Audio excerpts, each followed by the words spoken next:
अस्सलाम वालेकुम। ये वीडियो मेरे पूरे पाकिस्तान के बहनों और भाइयों के लिए है। एक बात हर तरफ फैली हुई है कि मरीज़ को हस्पताल न लेके जाएं, कोरोना के मरीज़ को, क्योंकि वहाँ जहर का टीका लगा के मरीज़ को मार देते हैं। मैं कभी भी सख्त अल्फाज इस्तेमाल नहीं करता, लेकिन मेरे प्यारे भाइयों और बहनों, खुदा के लिए इस जहालत से हमें निकलना चाहिए। देखिए, दुनिया में प्रोफेशनल नेग्लिजेंस होती है और लोग चीज़ों में मिलावट करते हैं, लोग अपना काम दफ्तरों में सही नहीं करते, डॉक्टर भी निगलेक्ट कर सकते हैं। इस तरीके से और तरह की निगलिजेंस होती है। लेकिन कुछ निगलिजेंस ऐसी होती है जैसे जहाज़ के पायलट की निगलिजेंस होती है। अगर जहाज़ का पायलट निगलिजेंस करेगा तो सबसे पहले वो खुद मरेगा। इस वक्त डॉक्टर, नर्सेज, पैरामेडिक्स की हैसियत जहाज़ों के पायलट की हैसियत है। अगर कोई प्रॉब्लम होगा तो उसमें सबसे पहले वो खुद बेचारे जो हैं उसका विक्टिम होंगे और उसका शिकार होंगे। मैं आपको पूरे यकीन के साथ दिलाता हूं कि इस वक्त कोरोना की इस वॉर के अंदर अगर कोई फ्रंट लाइनर है, मैं ये नहीं कह रहा कि पॉलिसी मेकर पॉलिसी नहीं बना रहे और एडमिनिस्ट्रेशन काम नहीं कर रही, मगर वो सारे के सारे पीछे बैठे हुए हैं।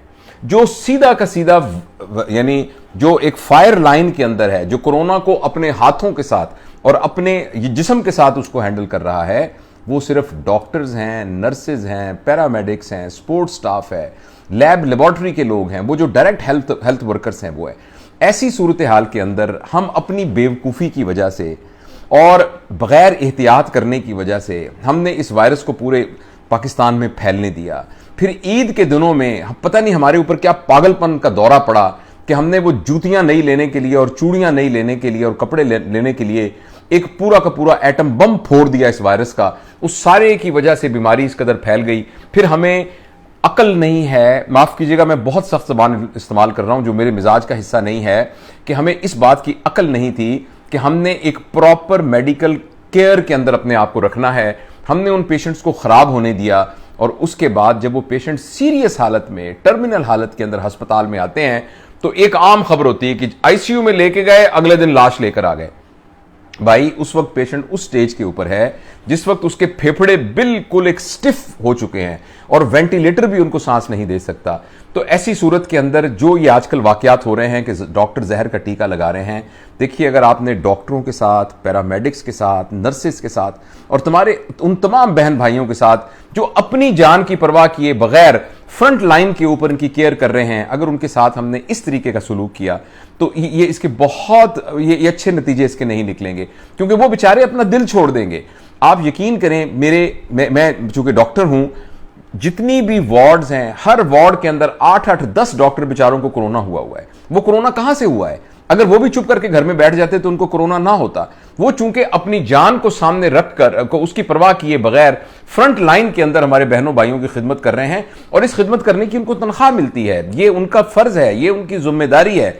लेकिन आप जरूर इस बात को सोचिए कि जहां अपना अजीज अपने बाप को हाथ लगाने को तैयार नहीं है, अपनी मां को हाथ लगाने को तैयार नहीं है, उसके जनाजे में शिरकत करने को तैयार नहीं है, ऐसी सूरत के अंदर ये लोग आपके ख्याल में सिर्फ तनख्वाह के लिए वहां काम कर रहे हैं? आपके ख्याल में सिर्फ जो तनख्वाह मिलती है उसी की खातिर मजबूरी में ये काम कर रहे हैं? ये जब तक दिल के अंदर जज्बा ना हो, जब तक वो सारे के सारे अहद जो उन्होंने इंसानियत की खिदमत के लिए किए गए हैं वो उनके अंदर ना हो, कोई भी शख्स अपनी जान को हथेली में रखकर इस तरीके से इन मरीजों का इलाज नहीं कर सकता। मैं आपसे गुजारिश करता हूं कि इस क्राइसिस के ज़माने में और इस शदीद एमरजेंसी के ज़माने में हमें मेडिकल, पैरामेडिक्स, नर्सेज और सपोर्ट स्टाफ की मदद करनी है। खुदा के लिए इस तरह की बातें मत फैलाइए, इस तरह की वीडियोस मत फैलाइए जिसके अंदर यह कि एक मरीज मर गया और लोगों ने शीशे तोड़ दिए।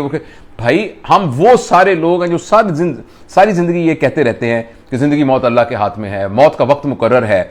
लेकिन ऐसे हालात के अंदर आप एक हकीकत पसंदी के साथ बीमारी की नौयत को कैसे सोच सकते हैं? मैं हमेशा अपने मरीजों को यह कहता हूं कि अगर मैं जिंदगी बचा सकता अपने 40 साल तजुर्बे के बावजूद और इतनी सारी डिग्रियों के ढेर के साथ, तो मेरी मां और मेरे वालिद दोनों मेरी आंखों के सामने दुनिया से न जाते।